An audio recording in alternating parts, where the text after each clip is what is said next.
y'all ready? Yes, sir. All righty. Good evening, everyone, and welcome to our December 6th regular meeting of your Board of Commissioners. And tonight we'll have the invocation given by Minister Gary Clark of Lighthouse Gospel Church. Following that, we'll have the Pledge of Allegiance, and I've asked Mila Tucker if she'll come and lead that for us. So I'll ask if you're able, please stand and then remain standing. Thank you. Reverend, let's pray. Father, we come today, God, just the only way we know how. We come bowed and we come humble. And God, we just ask you, Lord, as they prepare for the meeting tonight, God, that your presence just be in this place, God, and you preside over this meeting, God, and you take control of it. God, we just ask for this great county that we live in, God, that you give these men the guidance that it takes to operate within our bounds. Father, just continue to bless us, carry us home safe and back at the next appointed time. Father, we love you. We thank you in Jesus' name. Amen. Amen. Thank you, Reverend. Please remain standing, Ms. Tucker. I pledge allegiance To the flag of the United States of America and to the republic for which it stands, one nation, under God, indivisible, with liberty and justice for all. Thank you. Please be seated. With that, we have our organizational meeting where we generally elect new leadership, and we'll ask the county manager, Lance Metzler, if he will lead that.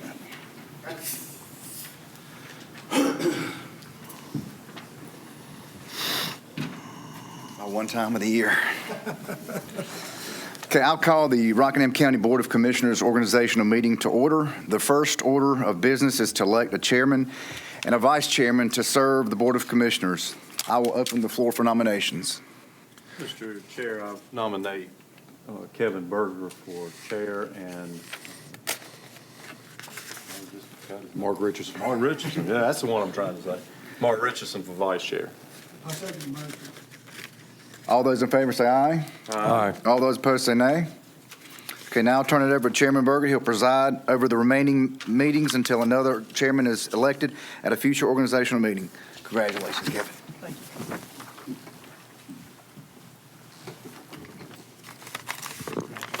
Thank you. Thank you. Y'all give us just a brief minute just to rearrange a few things.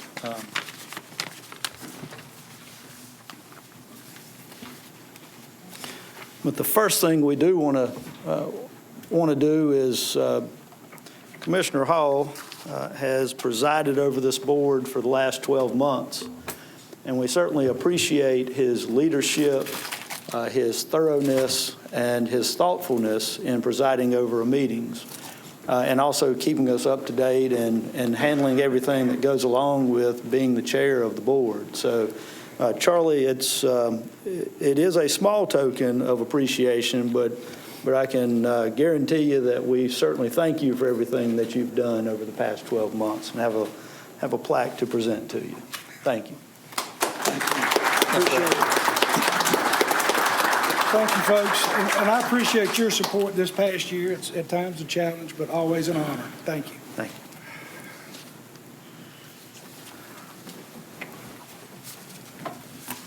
Then our next item of business, we do have a recognition that, gentlemen, if we could just come up front of the podium, and Rodney Cates, if you come down and bring all the guys from EMS that's with you.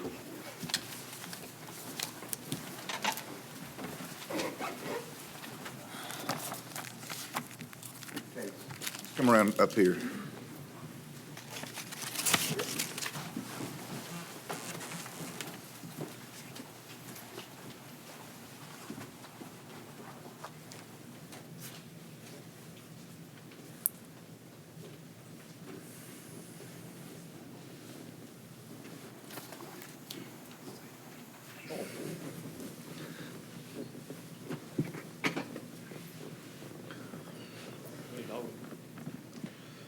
So we have some special recognition to make tonight to some people for some heroic actions, and I'm going to tell you what happened, then I'm going to tell you how all these people play a role in it and why it worked like it did and how it worked like it did.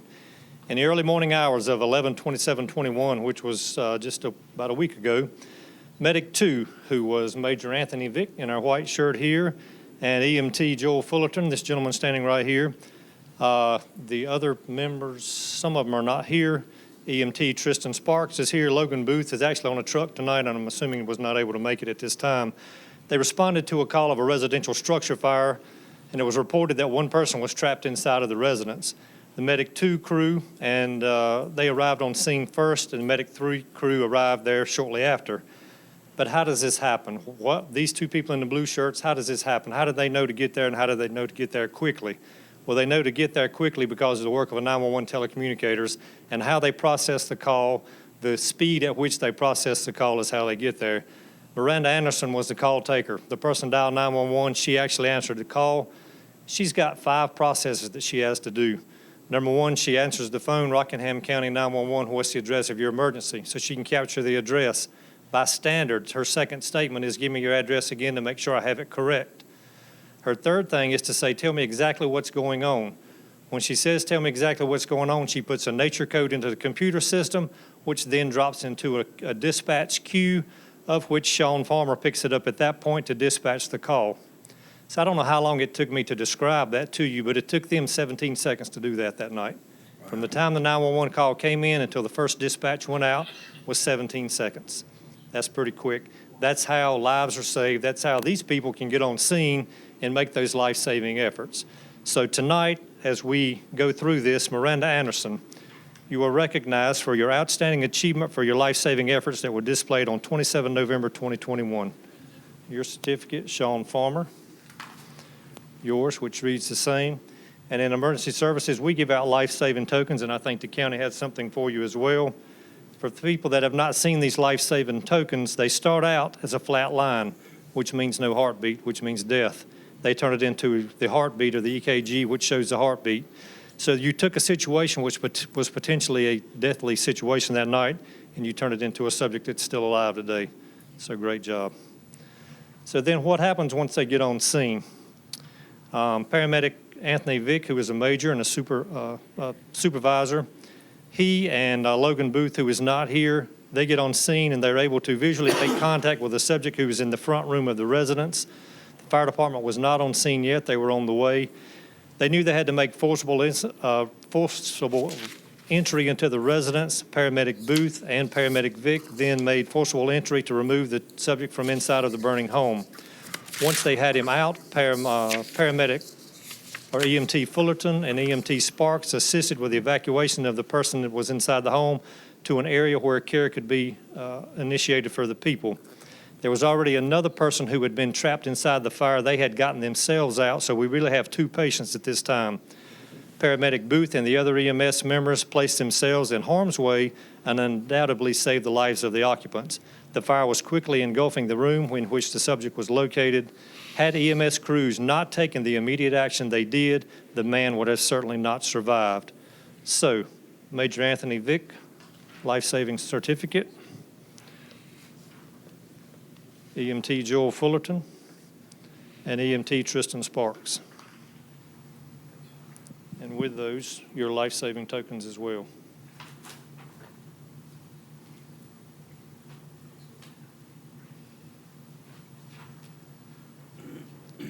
And in conclusion, I'm going to use the words that Major Vick sent to me because I think he summarizes this quite well. He sent me an email capturing this, and I already had known about it through our situational updates, but Major Vick writes, these types of calls are the calls you remember for the duration of your career and beyond. The members involved in this call displayed acts of heroism above and beyond their normal call of duty and made split-second decisions when a citizen's life hung in balance. Actions such as these represent the highest standards of emergency services and demonstrate the courage, determination, and selflessness that make emergency services great. I commend each of you for a job well done. Thank you.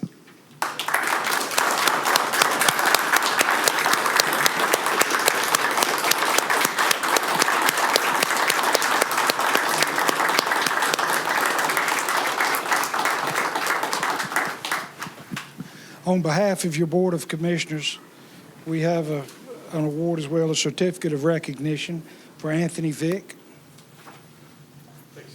Thank you. Joel Fullerton. Thank you. Miranda Anderson. Thank you. Tristan Sparks. Thank you. Sean Farmer. Thank you. And Mr. Booth is not here. Logan Booth is not here. I'll let you have that, Mr. Cates. And these folks know what county they're working in. It's written on their paychecks, and it's written on their uniform. But in addition to that, your commissioners would like to give you this pin to remind you that you're in a good place. And thank you on behalf of all of us and all the citizens of this county.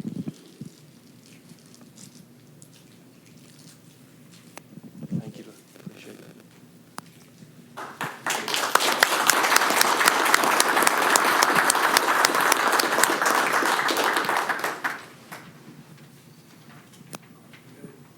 Do you mind if I get a group shot of the commissioners and emergency? Okay. Yeah.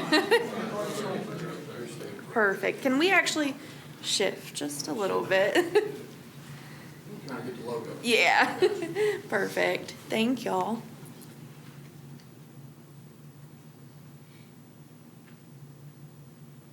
Perfect. Thank you.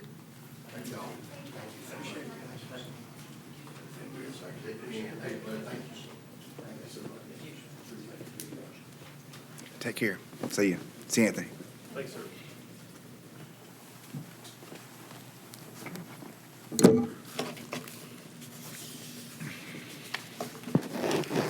Step on my mess.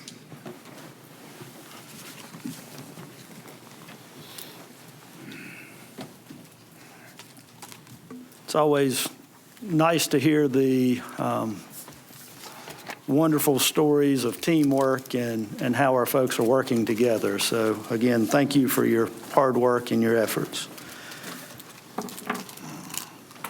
Next, we have a resolution not requiring COVID-19 vaccine as a condition of employment or continued employment. I'll hand it over to our manager, Lance Metzler, on this. Thank you. Obviously, there's been a lot of discussions from the federal level down to the local level in regards to our president's initiative to require that employers of 100 employees and more have a requirement that all employees be vaccinated by January 4th. And I've been speaking with a lot of you with some concerns that staffs had from the uncertainty of mandating the COVID vaccination as a condition of employment for Rockingham County employees. We all believe in individual rights for our staff and would highly recommend that the board resolve not to require a COVID vaccination for a condition of employment or continued condition of employment. We're already short-staffed, and we'll be hearing that later on. I'd like to read the resolution, if that's okay for the audience.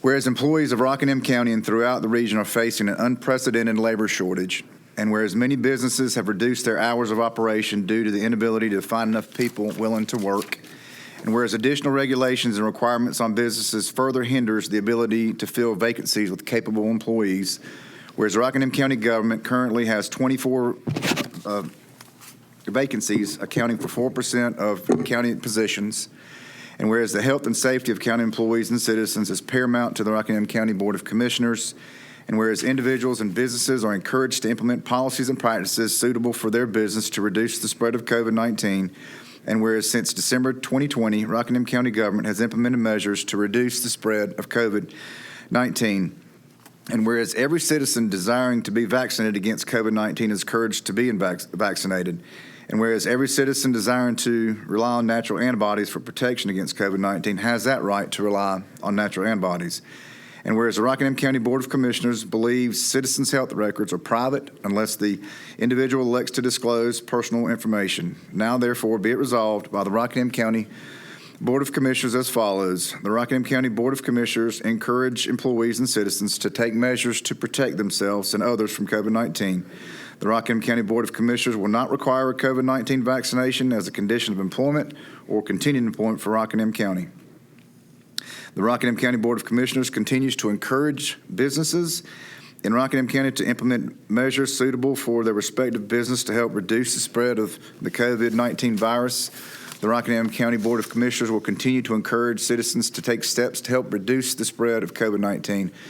The Rockingham County Board of Commissioners will continue to expand access to the COVID-19 vaccine by providing information pertaining to vaccine sites, clinics, and mobile access for the COVID-19. This 6th day of December 2021. Mr. Chair. Thank you, Lance. Does anybody have any questions or comments as far as the resolution that Lance just read? If not, you have. No, I'll make a motion. All right, we have a motion by Commissioner Travis. Mr. Chair, We have a second by Commissioner Powell. All in favor, let it be known by the sound of aye. Aye. Any opposed? Thank you. Thank you. Thanks. Then next is approval of the agenda. I believe there is a modification to that agenda. Do we have a motion to approve the agenda and any modifications that may be listed? Make a motion.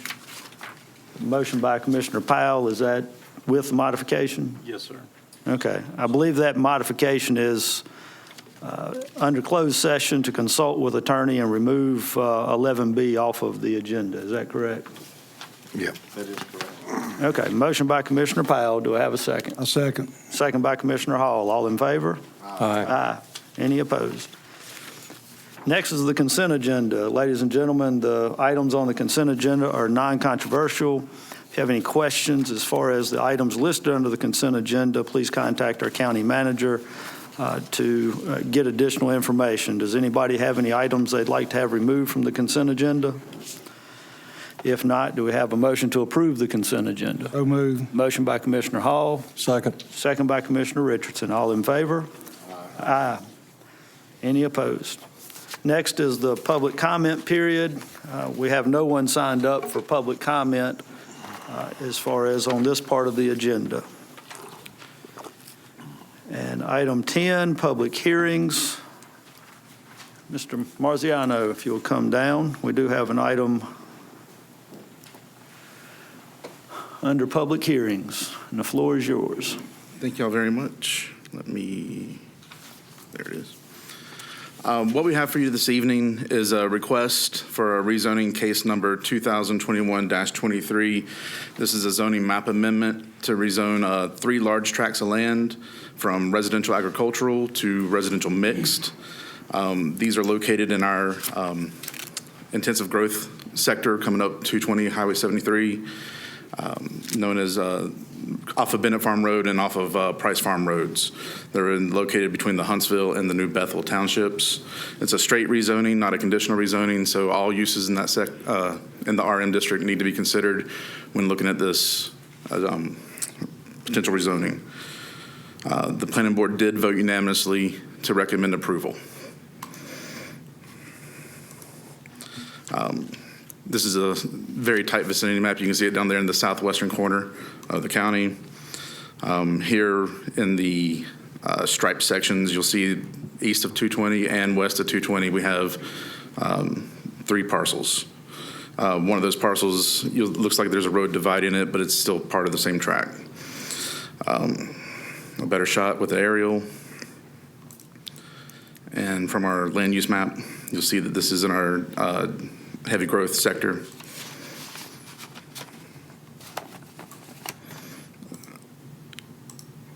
Sorry. And if there's any questions.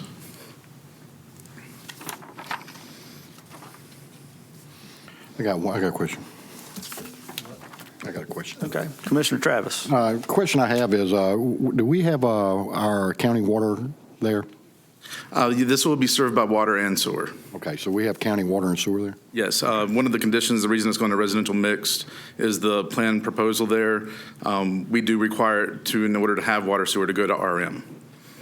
That's what I need. Thank you, Mr. Chairman. Any further questions at this time? Okay. All right. Leave the map up there for general knowledge. do have 3 people that signed up for the public hearing, and I'll just call you in the order that you signed up. We'll open the public hearing. Have Randy McGee. If you'll come up front and state your name and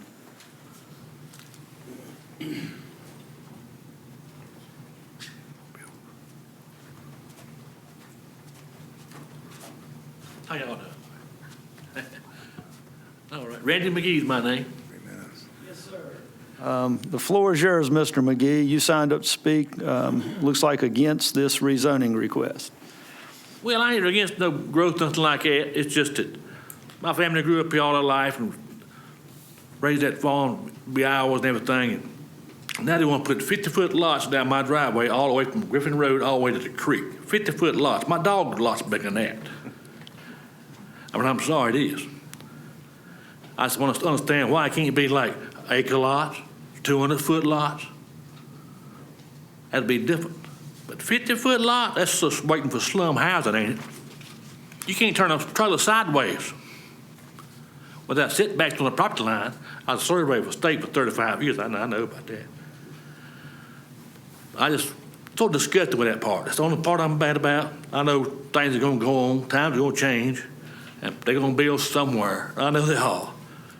But it's right down my driveway all the way to the creek, which is a couple thousand feet. I mean, it's a pretty good long line. So I just want to know, why can't be bigger lots there than that right there? It'd be a whole lot better community and everything else. I really don't know what else to say, but 50-foot lot, come on, give me a break. I mean, you know.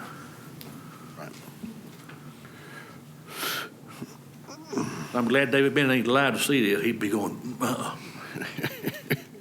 Probably would. Okay. All right. Thank you. And Susan McGee?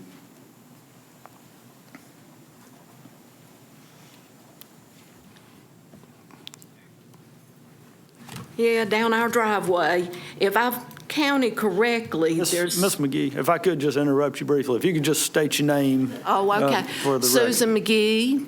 Yes, ma'am. Thank you. The road that sort of splits this is Griffin Road.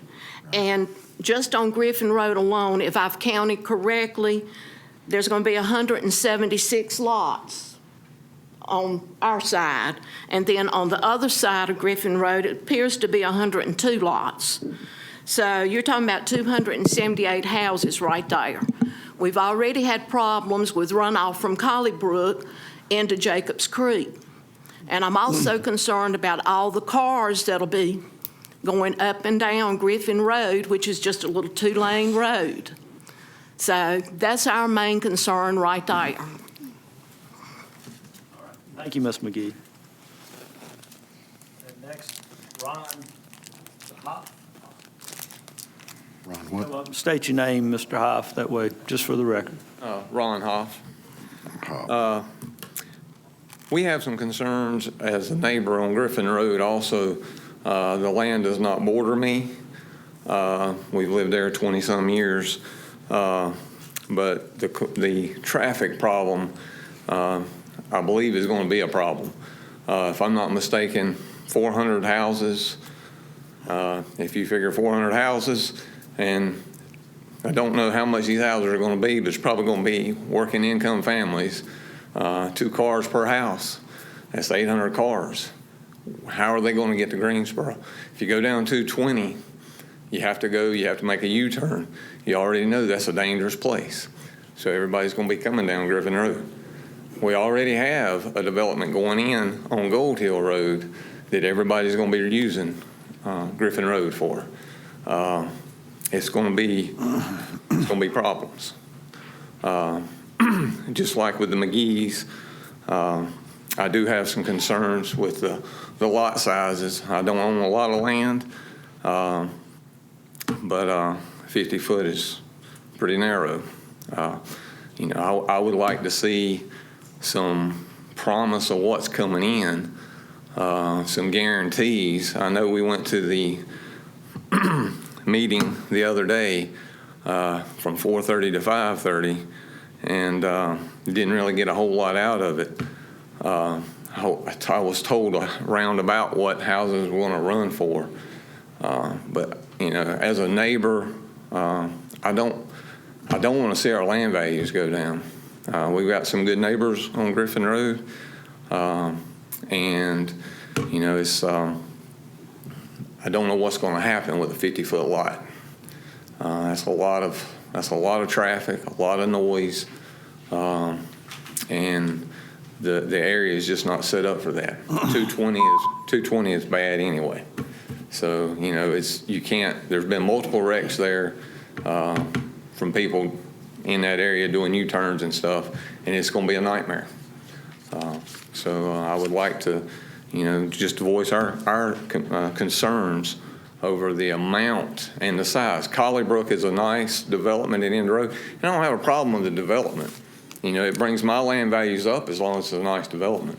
It's not a chicken farm or a hog farm. It's going to help me, but 50-foot lots is it's going to be pretty rough on everybody. And I would like some, if they're going to do this, I would like to see some, something written in stone, how much these houses are going to be and, what we can expect out of them. Thank you for your time. Thank you. All right, that's everyone that had signed up before the meeting for the public hearing. Is there anyone else that would like to speak in regards to this public hearing? Yes, ma'am. If you would, just come up and state your name. And My name is Melissa Hoff, and I just would like to reiterate the safety issues with the traffic. I'm not sure how many houses are going in at the Gold Hill development. I believe it's going to be nice, but we all know that if you want to live, you're probably not going to try to take a left on 220 to go to work, to be there in Greensboro at 8 in the morning. So that's pretty much a guarantee that we're going to pick up the traffic coming down Griffin Road, okay, from those individuals that are going to Greensboro. Now, if this other development comes in, it's just going to add to the traffic. It is. How many of you have been down Griffin Road? Do you know what it looks like? Okay, so we're talking a country road, 2-lane road, which, by the way, somehow is on a map for bike riders. So we've got bike riders coming out of Greensboro down Lake Brent to do that as well. So we're talking about a very country road. So what I would ask is, what is the plan for the traffic? I would love to see that. Is there going to be an entrance off into this development from Griffin Road? Is there? Mr. Chairman, can we answer? well, I mean, during the public comment period, I don't think it's appropriate for us to respond to questions. I think you're welcome to comment, and then if someone up here feels the need to respond to something that you've said, that is usually a better way for that to happen. Is it appropriate to ask anyone who was at that public comment period to answer that if they heard that answer? Well, not during this time. I mean, this is your time to speak to us as far as this issue. Okay, all right. So that is the concern. If there's going to be an entrance in and off of Griffin Road, then we've got a problem with people coming in and out. We live on one of the few straight lines of Griffin Road.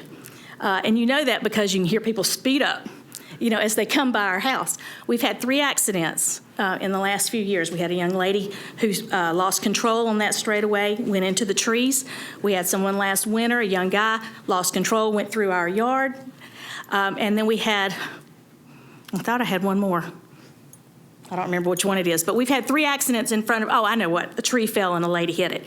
So we need to be concerned about the traffic coming in and out, and I would especially be concerned if there is an entranceway into this development off of Griffin Road. If you're entering off of 220, you probably are not going to have as much concern from us, but if it is off of Griffin Road, then I have a feeling we're probably looking at some liability going forward. Thank you. Thank you. And is there anyone else that would like to speak during the public hearing phase? If not. I am here to represent the project, at which time it's appropriate to speak. I'd be glad to talk for some information. Okay. Yeah, I mean, and he'll be able to answer some of your questions. Let me see if there's anyone else that wants to speak, and then folks may have some questions for you. Seeing no one else, then yes, sir, come on up. Okay, my name is Stephen Dodson. I'm the project engineer for the development. I work for Summit Design and Engineering. We're out of Hillsboro. And the developer representative with LGI, they're not able to be here tonight, but I'll do my best to answer some of the concerns that's been shared. At the community meeting, some of the concerns about traffic were clearly expressed. And as part of the process for this development, we have had several preliminary meetings with NCDOT staff to discuss traffic routing and the increased trips from this project. There are going to be entrances into the site from Griffin Road as well as entrances on Albert Road. With the proposed adjacent communities on the properties next door to this site, there is some potential for interconnectivity between this project and proposed development in the future. So that would help mitigate some of the traffic loading seen at Griffin Road to keep it all internal and travel down south to 65. That would give some access options there as well. As far as the lots being directly on Griffin Road or their proximity to other neighbors, this project does take into account a vegetated buffer between any rear lot lines that are proposed versus the existing lot lines of the property as it sits right now. So there will be some spacing between the proposed lots and existing properties. Right now, it doesn't appear that there will be any direct lot lines or backyards sharing property boundaries with the next door neighbors because of the buffers. One item mentioned was a question about the housing cost. I wish the developer representative was here today, but some of the information that he shared in regards to that, obviously we all know that the past couple of years, the pandemic, the housing demand, all those variables affect the cost of housing. As such, these houses, whenever they are ready to sell, they'll be offered at market prices at that time. But generally, we anticipate for the houses to be somewhere around $250 and to the mid 300s possibly for the cost of the houses. And I believe that kind of helps take care of some of the hot topics mentioned tonight, but if there's anything else, I'd be glad to share what I can. Okay. Thank you. Thank you. Anyone have any questions for? Yes, sir, Commissioner Travis. Thank you for coming. Off the Griffin Road and the other major road, is there any driveways that are going to be directly connected to the roads? No, so the idea is to keep the driveway connections internal to the development, okay, and then the main entrances to the site would then connect to Griffin Road. And all those driveway connections, again, we've had the discussions with DOT, but any driveway connections to Griffin Road, there will be improvements according to DOT standards and their requirements based on the traffic loadings provided at those entrances and as required by DOT to accommodate the traffic. Right, I understand. Thank you. I just got a question for Marzie, so if you want to wait. Thank you. Does anyone have any further questions of this gentleman before we bring Marzie back up? Or You may be able to answer a question. I think the runoff question is a valid concern. I haven't heard anybody involved with the project talk to how they're going to ameliorate this problem. Yes, sir. And I apologize, I forgot that one point. But yes, to that end about the runoff and such, another feature of this development, there is existing Jacobs Creek that comes along with that, a large floodplain. And there are state-required buffers to where no development can take place within those buffer zones. So that is already in place as a mitigation item to help reduce some of that runoff. And also we'll be providing some stormwater ponds and other measures to maintain the runoff flows in post-development as they currently are now and as they currently exist on the site. Commissioner Travis said he had One more question. They brought up 50-foot lots. Is that correct? And you're wanting to build a $250,000 house on a 50-foot lot? That is typical of the LGI product that they develop in their communities. The lots range from 50 to 60 feet wide. And that also correlates with the allowed density from the county growth plan. So there are things already in place, for higher density in this area as a targeted growth area. And this layout closely aligns with those, with that criteria outlined in the county growth plan. Yeah, just when you say it, it seems like the houses are going to be right on top of each other. Understood. So how much buffer between houses is going to be there? The internal setbacks from one building to the other, I'm not sure of at this time. The developer, he would have the more detailed data, house spacing and that sort of thing. But as far as lot density and the criteria for those lots, again, they just closely align with the county allowances. Thank you. Thank you. I appreciate it. Sure. Thank you, Mr. Chairman. Thank you. Gentleman, Marzi? Yeah, Commissioner Travis had the Hey, Marzi, it was brought up, the traffic. Can you explain the process to the citizens so they can better understand what will involve DOT in this process? Yes, sir. First, let me also remind y'all this is a straight rezoning, not a conditional. So the fact that this is the applicant is desiring to do a massive subdivision, we need to take into account just the general use of the property. But to answer that directly, a subdivision will go before our technical review committee, of which DOT is a voting and standing member. They'll send the district engineer. But we go through looking at traffic patterns, looking at traffic numbers, everything that DOT needs for this, they've got to bring to us before we approve the final design. That's why also some of the answers are vague, is there is no final design at this point because they have not brought one to us for us to review and go through preliminary and final stages on. I appreciate that. I wanted the citizens to understand, once this is just zoning, once that goes through, then the designs and plans, master plan goes to DOT. DOT will evaluate and make recommendations on, turning lanes, stop sites, stop signs. That's what I wanted the citizens to understand. So the question I have now is, once DOT is involved, is the citizens given a letter to let them know it's being involved so they can make, go to these meetings too? Not as far as I'm concerned, that I'm aware of, I'm sorry. Like I said, our TRC meetings are open to the public though. Right.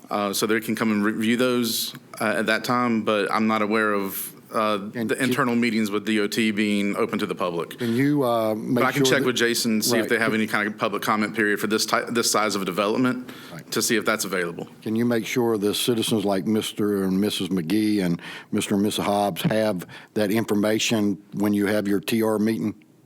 Yes, sir. If they'd like to, anyone who, and this goes out to anyone watching anywhere out there, if anyone wants information on these things, when they're happening, when we're doing things, they can contact our offices at any time.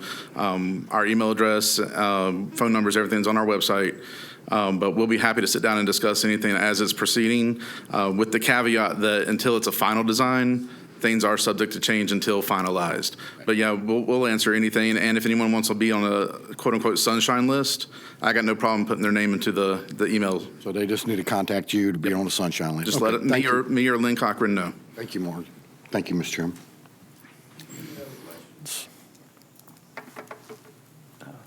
No other questions. Do we have a motion? I'll make a motion. Have a motion by Commissioner Powell. You said to. Analysis and statement. That's I'll help you, brother. So that's a motion to approve the rezoning request with analysis and statements by Commissioner Powell. Do we have a second? Second. Second by Commissioner Travis. Any further discussion? Hearing none, all in favor, let it be known by the sound of aye. Aye. Any opposed? So it passed 5-0. All right. Thank you. Next on the agenda is Mr. Ronnie Tate. Oh, boy. Marzi, on your way out, if you could get with, okay, you're getting with Mr. Hoff, get with the McGee's. Okay, thank you.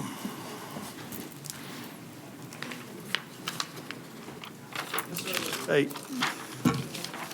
Good evening, gentlemen. I've got one item for your consideration tonight, and it is to request approval to construct 3 additional rock entry signs into the county. As you probably know, there's one northbound on 220 that recently got installed, and we're requesting board approval to install 3 more, one on the southbound entry of 220 into the county coming from Virginia, and 2 on Highway 29 southbound, one on southbound and one northbound. The total cost for construction and installation of these signs is $106,550 and a reoccurring yearly cost of approximately $2,900 per year. And that's total amount, not per sign, right? That's total, yes, for all of them. Yes, sir. Anybody have any questions for Mr. Tate? Just got a comment. All I know is I get a lot of phone calls from citizens that go up and down 220 and see that sign, and then they go to 29 and see that little sign, and they really like that Rockingham County sign. It's a very beautiful sign, and I appreciate that. And it's very unique. It catches your eye. Yeah. Let me make sure nobody else has. Anybody else have any comments, questions? I make a motion to approve. Second. Motion by Commissioner Travis, second by Commissioner Powell. All in favor? Aye. Any opposed? Thank you, gentlemen. Thank you. And next is Rodney Cates, as far as Emergency Services EMS Shift Bonus Program update. It is a beautiful sign, though. It is very beautiful.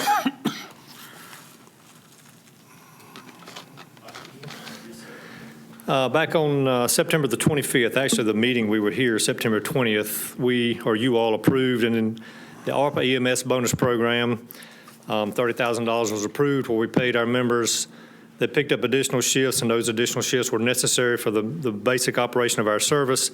They're paid $141 for picking up that additional shift. We've currently paid this bonus for 5 pay periods, including the pay period that was submitted today.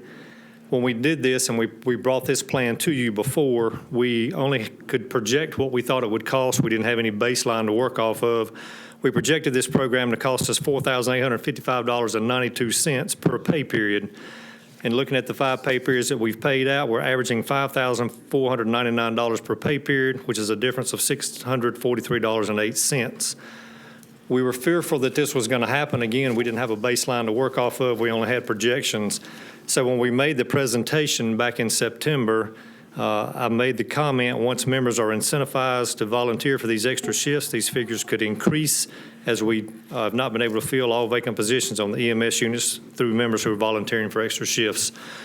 So we knew this potential was there for us to be under budget, but again, we had nothing to work from. So I come to you tonight with 2 requests. Number 1, we're requesting an additional $75,000 for the overall bonus program. I know, and we talked about it then, this program cannot run for an infinite period of time, and we know that, we understand that, and respect that. I wish I had an answer as to when it ends, but I don't. We currently have 28 applications in NeoGov right now for EMS slots. One of those is a paramedic position. I looked at them today. One is an advanced EMT position. All the others are basic EMT positions. We attended the career day. Nobody came to the EMS booth that had the credentials to even begin a career with that field. We had a paramedic class graduate last Thursday. 4 people graduated. 3 of the 4 are already employed by us. 1 was already employed by Person County, and it goes back to Person County. There's another paramedic class. It graduates the 21st of this month. 5 people are in that class. We already employ 3 of those 5, and I don't know the history behind the other 2. But the picture's grim. I mean, I'm not here to paint a pretty picture of it, other than we need to incentivize our people. We need to continue to incentivize our people. Thus, the 2 requests that I have. Number 1, we're requesting the addition of the $75,000 for the overall bonus program. Using our current bi-monthly average of $5,499 per pay period, the additional $75,000 will get us through the next 13.63 pay periods, which puts us into spring of the year. Hopefully we have a better picture at that time, but that gives us, 5-6 more months to work with. The second thing that we're requesting, because these people are a vital part of our team, we're requesting the addition of the part-time members to be included in this bonus program. We've updated a policy, and I think you all have that before you in the original COVID premium pay that was introduced to you the night we put this into effect. part-time members who work at least 24 hours in a given week. We have a policy that says part-time members have to work 24 hours a month, but we have some people that go above and beyond that by great measures. So those that work 24 hours a week and exceed 24 hours a week would be eligible for 1 bonus per week or not to exceed 2 bonuses in a pay period. So at a max, they're looking at the payout on it for them is $282 per pay period for part-time people who are exceeding that and stepping up to the plate. And we have 36 part-time members overall. About 27% of those are the ones that are really stepping up to the plate, and all of them help us, but some of their full-time obligations don't allow them to devote the hours that some of the others do. So those that are able to devote those hours, we certainly want to include those. Again, that would be the people who are exceeding those 24-hour periods. So our request is for the $75,000 increase, and that does, again, include our part-time people. It buys us 13.63 pay periods, and we would respectfully request your consideration into extending this program. Can you give me a better idea when we get to 13.63 about when we hope to be? Is that March? Is that April? I know you said spring, but it should be right around May. May, okay, all right. That helps me a little bit better. Right.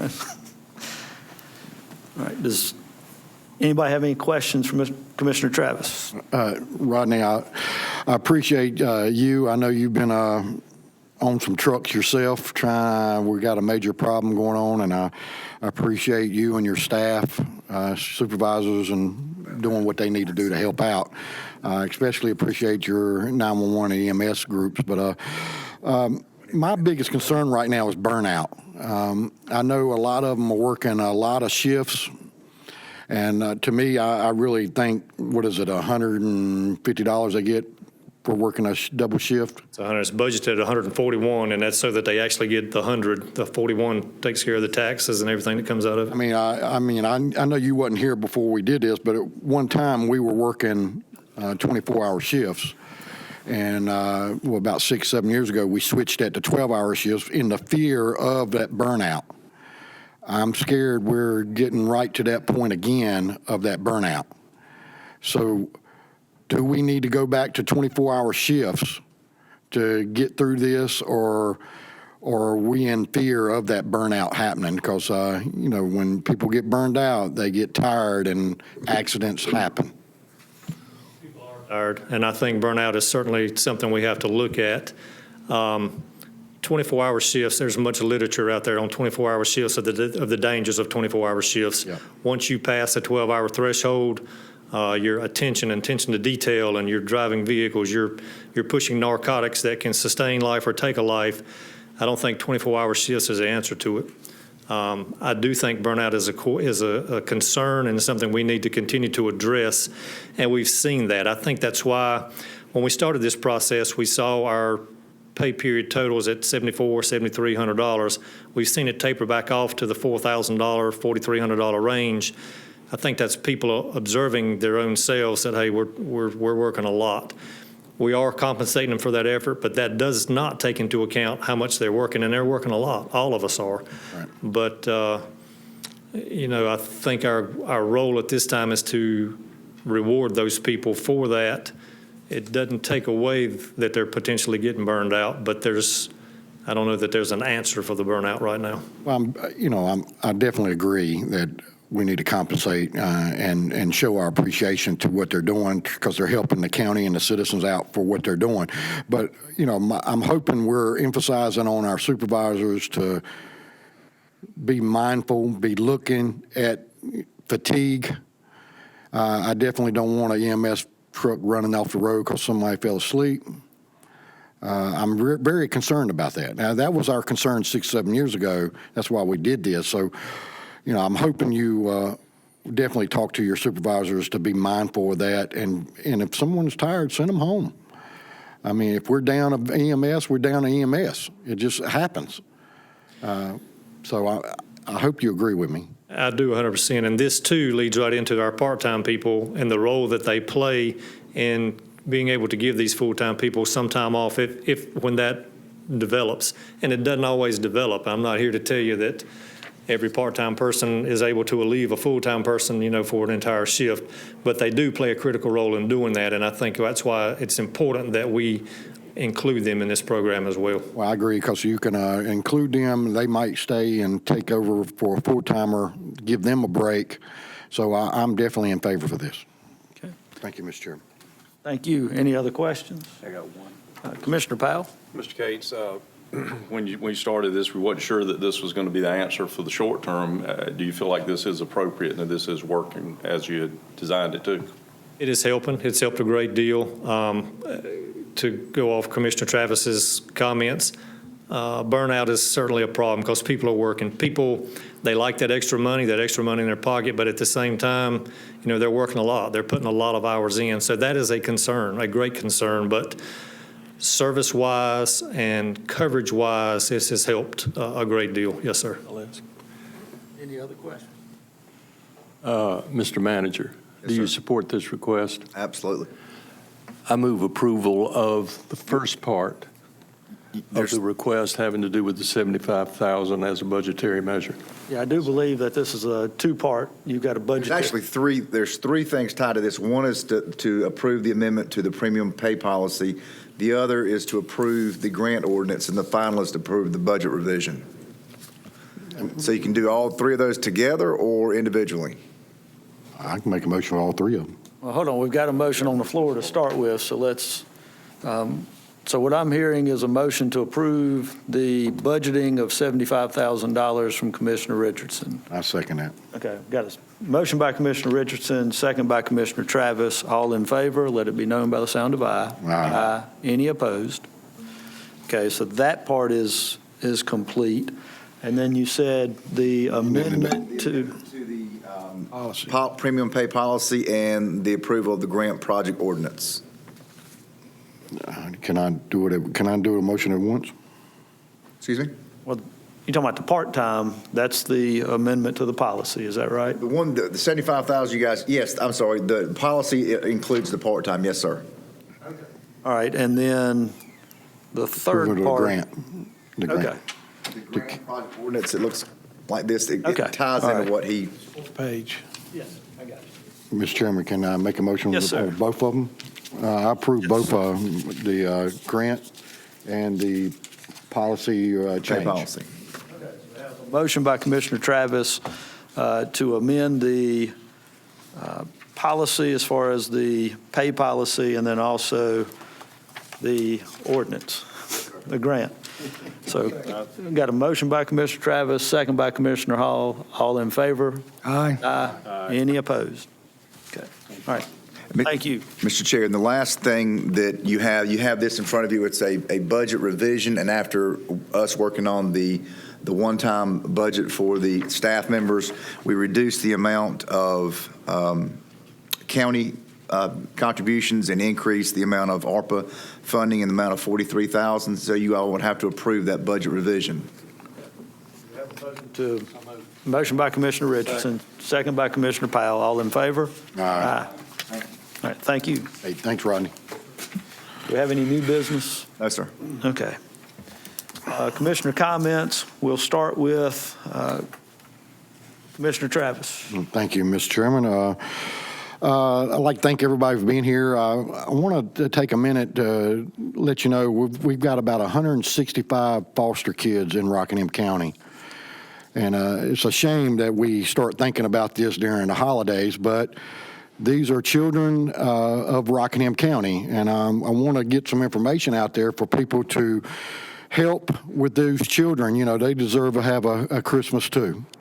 And these foster kids, if you are interested in helping, you can contact DSS at 336-342-1394, extension 7082, or you can contact Kathy Murray.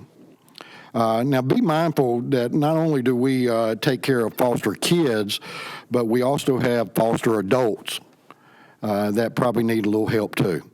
So be thankful for that. I mean, you know, hope you search your heart and help these kids out during the holiday. The other thing is I want to thank Ronnie Tate for what he does with the litter program. I've been driving around this county. Before the litter program started, it was trashy. and I can see the improvements going on. And I know it takes a lot of time for you, Ronnie, to go out there and inspect these roadways. And I don't know how many volunteers we have picking up trash now, but they're doing a good job. Especially right there at Business 29, they really picked up a lot of trash out there. I really appreciate that. And if you're interested in helping keeping Rockingham County clean, please contact Ronnie Tate. The county has got a program that we're willing to pay to get you out there to pick up trash. So if you've got a group or individual want to go help, contact Ronnie Tate with the county. I also want to say, the holidays are coming up. I want to say Merry Christmas to all the county employees. I really appreciate what y'all do. Thank you. Thank you, Commissioner Travis. Commissioner Hall. Thank you, Mr. Chair. Within the last 30 days or so, we've had 2 deaths on Highway 135. And it's just a tough time of year. Well, any time is a bad time, but especially this time of year. And I just wanted to caution folks to be careful, slow down. We're a rural community. Please observe the speed limits. The Highway Patrol, I understand, has been asked to step up patrols and enforcement on 135. So just slow down, be careful, and obey the speed limit.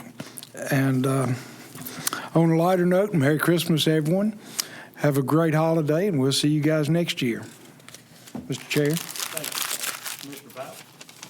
Yes, I too would like to say Merry Christmas to the county employees and those of you that are present tonight. It certainly is an exciting time of the year, especially if you have children or grandchildren. So we look forward to it around our house. But there are children, as Commissioner Travis said, that are not as fortunate as ours. So I would encourage you to check with DSS or even some of your churches. Your local church may be taking on people, but let's make sure that we can help as many as we can of our neighbors and friends. I would also like to say that in a world where we only hear about the death and destruction every day on the news, it certainly is refreshing to see people who come forward and are awarded for their heroism in a time of need, and we appreciate their acts.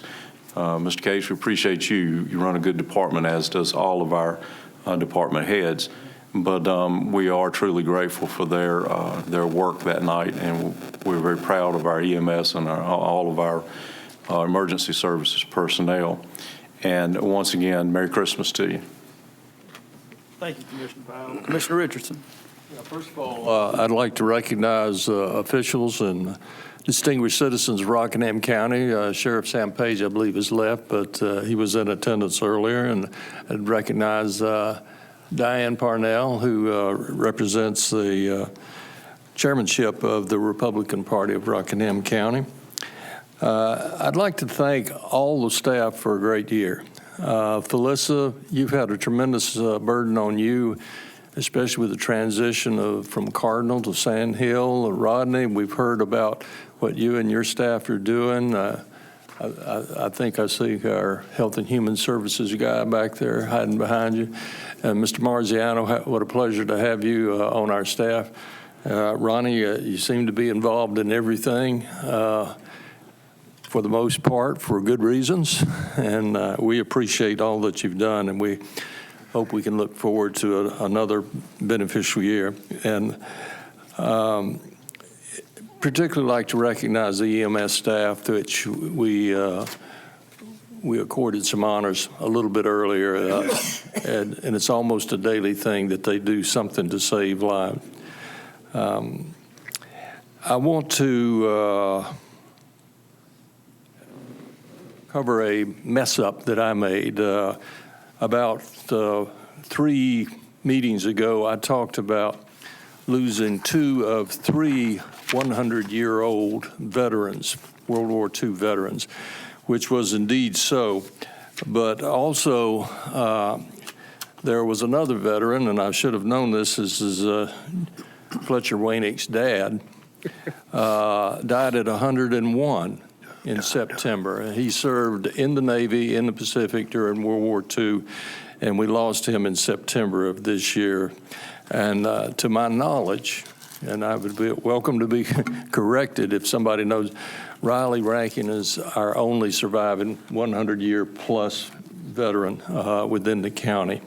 So my apologies to the Wainick family and my admiration to all these gentlemen that serve their country and our county well. And finally, I just want to extend a public, personal word of thanks to Charlie Hall. It's been a pleasure to work with him. I'm familiar with the duties of being chair. I think some others are here too. And he did a particularly good job in keeping us informed, or at least I felt that way. So thank you very much, Charlie.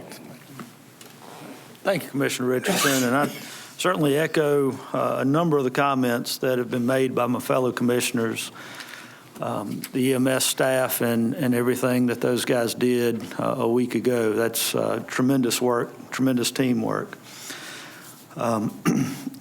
Then I'm going to bring up the Gator Bowl. Now, folks may want to know, what on earth does that have to do with Rockingham County? Well, the very first Gator Bowl had a gentleman by the name of Nick Socrinity who played for Wake Forest. Nick Socrinity was from Reidsville and actually came back to the community and practiced medicine in Eden. Dr. Socrinity scored the first ever touchdown in Gator Bowl history for Wake Forest. Wake Forest has a second trip to the Gator Bowl coming up. And once again, there's a Rockingham County connection. There's a quarterback named Sam Hartman. Sam's father played at Reidsville, and his grandfather still lives in Reidsville. So just an interesting bit of Rockingham County history connected to the Gator Bowl. With that, certainly want to wish our staff a Merry Christmas and a Happy New Year. I believe our next meeting is in January. We do have a closed session. I don't anticipate any action coming out of closed session. Is that correct, Mr. Manager?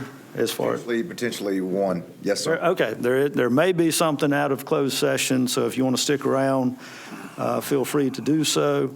With that, do we have a motion to go into closed session to approve minutes, discuss personnel, and consult with an attorney? Second. By Commissioner Travis, second by Commissioner Hall. All in favor, let it be known by the sound of aye. Aye. Aye. Thank you.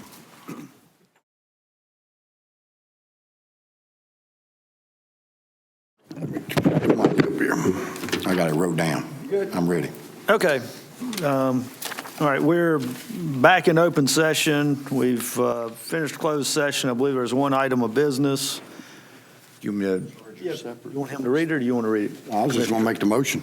Well, let me approve of modifying the pay plan to incorporate the new salary and approve the new salary for Dr. Shastra at $167,500. Dentist position. Yes. Yeah, I'll make that motion.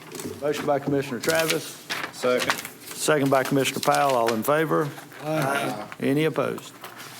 All right. Make No a further motion. business. Motion to adjourn by Motion to Commissioner adjourn. Travis, second by Commissioner Hall. All in favor? Aye. I got to pee like you.